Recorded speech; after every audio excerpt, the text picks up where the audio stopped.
Hi, I'm Brooke, and these are some tools that I learned this semester throughout our class to help me as a future teacher. The first thing that I learned was to make sure that you take a breath while you're speaking rather than using fillers like, or because that makes you more fluent in speech, and you can't be using those words as a teacher in a classroom. The next thing is that every child should answer a question, because most students can be shy or they might not want to answer a question in class, but it's important to get them involved.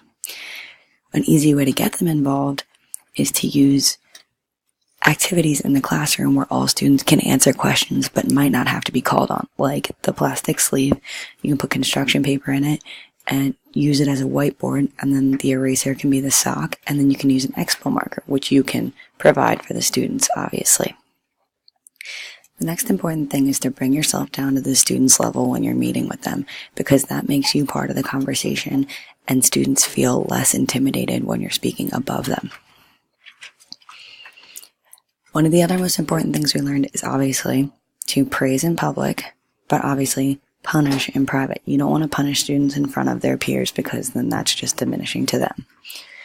It is also important to have structure in the classroom. When your classroom has structure, it allows for students to feel more willing to learn. Also, make sure that you project your voice. Projecting your voice in a classroom and having your, quote, teacher voice is a big deal to make sure that students can take you seriously, and obviously so that they can all hear you. In addition to that, establishing routines is also important, because a routine in the classroom allows for students to have additional structure that I just talked about previously. So having them come in every day and doing the same thing also allows for more classroom management. Make sure that you also have attention getters in the beginning of the class. So having a hook or something to grab students' attention when you're trying to teach a lesson. This also helps train students, because when they see the hook, they're more entitled to learn.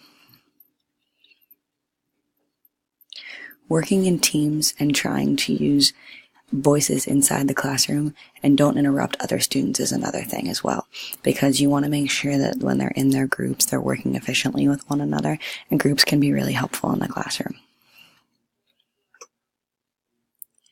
The bouncyball.com timing is a really good way for students to kind of, the microphone picks up the sound, and so when you want the room to be quiet, they can pay attention to the bouncy balls and realize that they need to bring their volume down.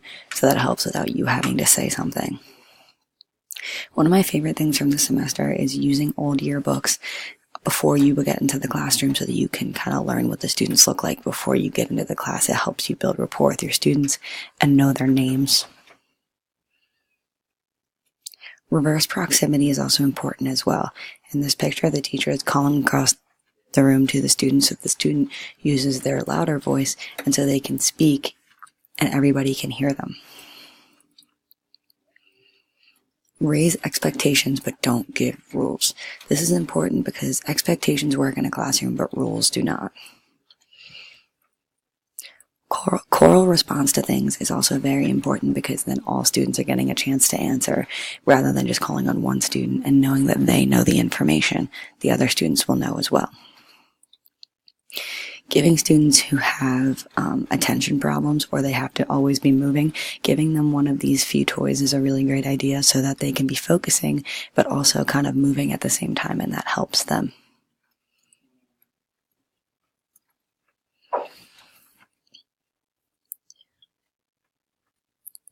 Rewards are also important, but they should not be given all the time.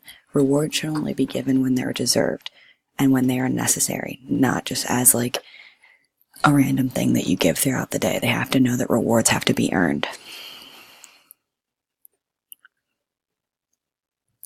You have to have reasons for giving homework, and you have to have a plan. So planning online courses is just an example.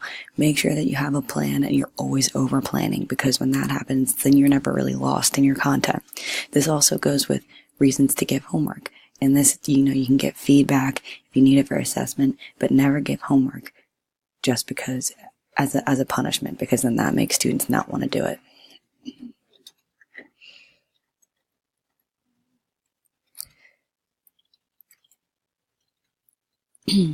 Always refer students 2. This is Student Assistant Program to help students who identify. Make sure that you're referring students to SAP if they need any type of help. For however long it takes a student to do something, or you to do something, it takes a student 4 times longer. So just make sure you put that into consideration when you're planning something or giving homework. You are a pro at it. They're going to take longer to do it. Again, with homework, make sure that you're assigning homework for positive reasons and not negative. Giving letters to parents at home, sending them home to students, just so they feel welcome in your classroom when they first come in the beginning of the day is really important. Know, understand, do. This is a great thing to live by, and obviously it doesn't really need much explanation.